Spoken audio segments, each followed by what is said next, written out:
Update. I'm tired of my ex-husband's wife wanting to be my friend just because he cheated on us both. Original post. I don't understand why I'm in this situation, and honestly, I'm frustrated because even my own family tells me I'm the bad one here. I just need to vent. I don't need advice or people saying, do this, you should tell her this, or I would write her this. Over 17 years ago, my ex-husband cheated on me with a woman I didn't know, but she knew who I was. He left me for her when our only daughter was a baby, and I just moved on with my life. I wasn't going to fight for a man who made immature decisions without thinking of the consequences. He married that woman, and I focused on having a healthy co-parenting relationship for my daughter. He never showed any remorse, even telling me that our relationship was a mistake and that the other woman was the love of his life.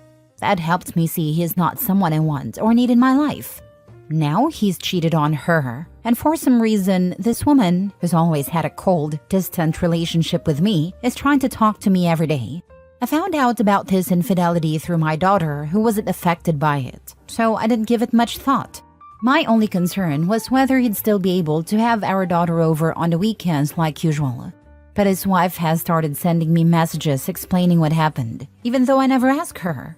In the past, I only reached out to her if he didn't answer a question about our daughter. It's obvious she needs someone to talk to, but even when I respond briefly, she keeps sending me long voice messages about it. I get that she's going through something, but why come to me? I don't want to be rude, but I really don't care about how she or he feels. In one of her messages, she said, "You know how I feel now." And yes, maybe I do, but that was 17 years ago. It's not the same. To be completely honest, she can't compare her situation to mine at all. I was a new mom when my husband told me he'd been cheating because I was boring in bed and didn't appreciate him. She, on the other hand, knew he was unfaithful when she married him, so it's not quite the same situation. I've tried ignoring her, but when I bring it up with my family or friends, almost all of them say things like, "Oh, but she must feel lonely. She wasn't to blame for being the other woman. You should be more empathetic." Or my favorite, "She needs someone to talk to." They're basically telling me it's my responsibility as a feminist to support her. I get that she's not to blame for him being a cheater, but as a full-grown adult, she chose to marry a man she knew had cheated with her while his wife was pregnant.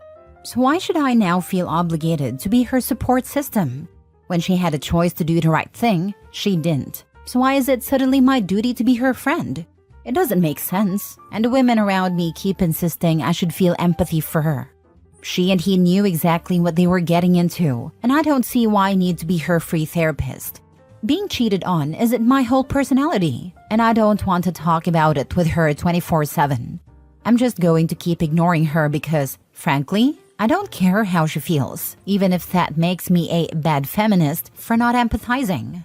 Edit? No, I can't block her because she still lives with him, and I need to have her contact info in case of an emergency with my daughter. Honestly, it's strange how many people are commenting and messaging me about what I should say to her or even drafting messages for me. I'm sorry, but I'm not going to use words from strangers who don't know me, my feelings, or the full situation. It feels like people are projecting their own issues onto my post. Now for the top comments before reading the update. Personally, I just find your family really weird. Just from the title, the situation seemed so absurd that it made me laugh. You don't owe her anything.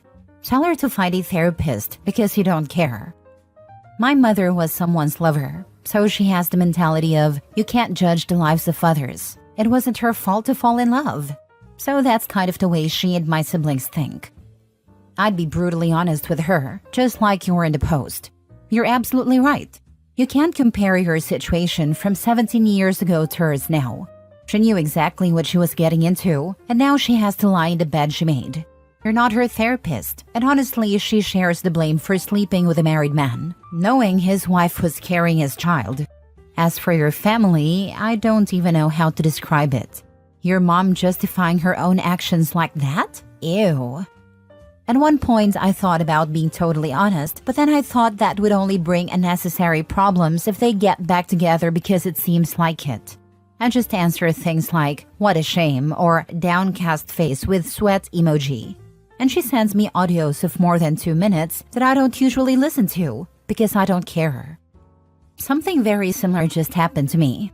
My abusive ex's new wife had a breakdown and left him, then showed up at my door wanting to hang out. We've always had a polite but distant relationship. Luckily, I was out of town and told her we could hang out when I got back. Truth is, I don't want to hang out with her, and I definitely don't want to rehash all the crap he put me through. I'm in no mood to be back in that space. Plus, there's the whole issue of her putting up with it for so long. She dealt with way more than I did, but my family seems to think that staying together through abuse is somehow an accomplishment. Anyway, I just humored her and kept flaking until she left me alone. That was years ago for me. I'm over it. I don't want to go back, and I don't want to hear about what she went through. I've already heard enough from my kids. My family had the same reaction. They used to say that in the end, my ex and his wife were really soulmates, just because they were together for 17 years. Now for the update 2 weeks later. Hi, it's been a while since I posted, and I just want to give a little update for those who are concerned. First of all, a bit of background. My mother had a long-term affair while I was a teenager and well into my adulthood. Their relationship lasted for years until he died, and I don't think his wife ever found out. That's why my mother tries to manipulate me into not judging my ex's wife, saying things like, no one chooses who they fall in love with. She sees herself in that woman, which is why she's always said that my ex-husband and his lover, now his wife, are soulmates, and that I shouldn't stand it away. I was very young at the time, and my mother was the only person I could turn to for a bit of support. Narcissists always prey on the vulnerable, and she took full advantage. Now, I have limited contact with her, though my daughter does spend time with my family. As for my friends and opinions about the other woman vary. Many believe it's misogynistic to judge them because they're single women and it's the man who should be blamed, and we should show solidarity with other women. I usually agree with that perspective, but not in this case. I can feel empathy when the woman didn't know or was a minor being groomed. But here, I have no pity. She knew exactly what she was doing. Women can also choose to be mean and cruel. We're not weak, and my ex's wife is fully accountable for her choices.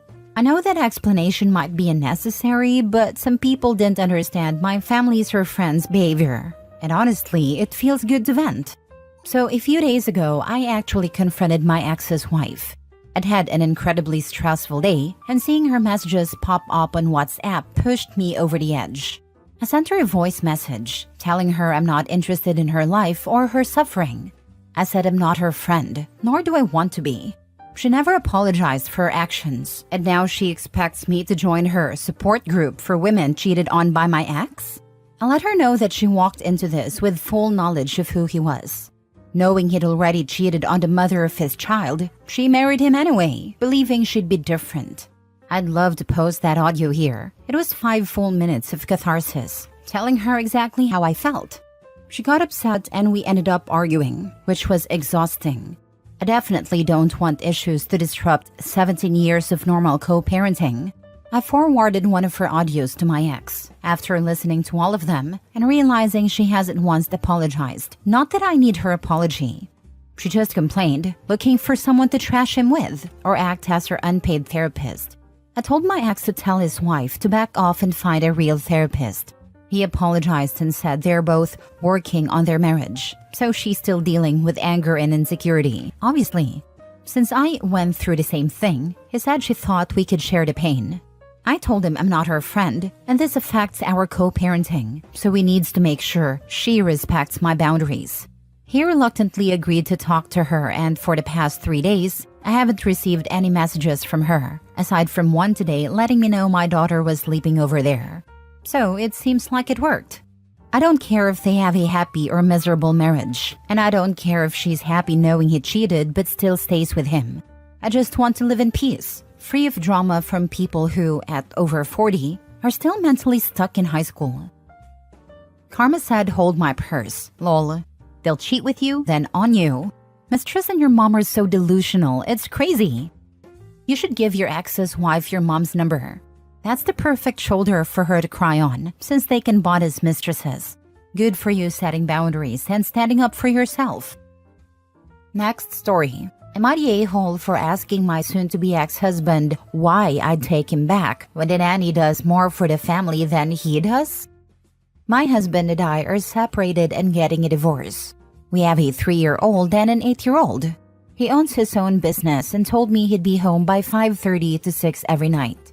I get home around 6 to 6:30, so I didn't think anything of him always being home before me.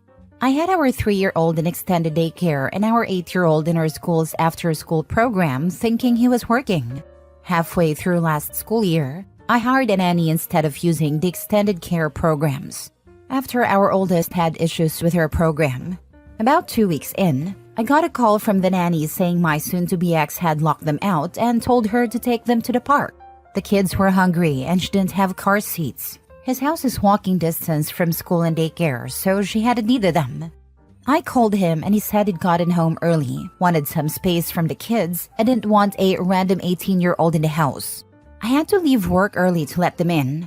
When I spoke with the nanny, she mentioned she was always home when she got there with the kids and that he was difficult, demanding that she and the kids stay in one of the kids' rooms, ignoring the kids if they try to talk to him, and getting upset if she left the room to grab his snack. That was the last straw for me. I filed for divorce by the end of the following week, and the kids and I moved out by the end of the next month. I ended up letting go of that nanny, and now we have Amina, 24. Amina is a Middle Eastern refugee with 3 kids of her own, ages 2, 4, and 7. Hiring Amina has been one of the best decisions I've ever made. I come home every day to a clean house, homework done, and some of the best Arabic food I've ever tasted.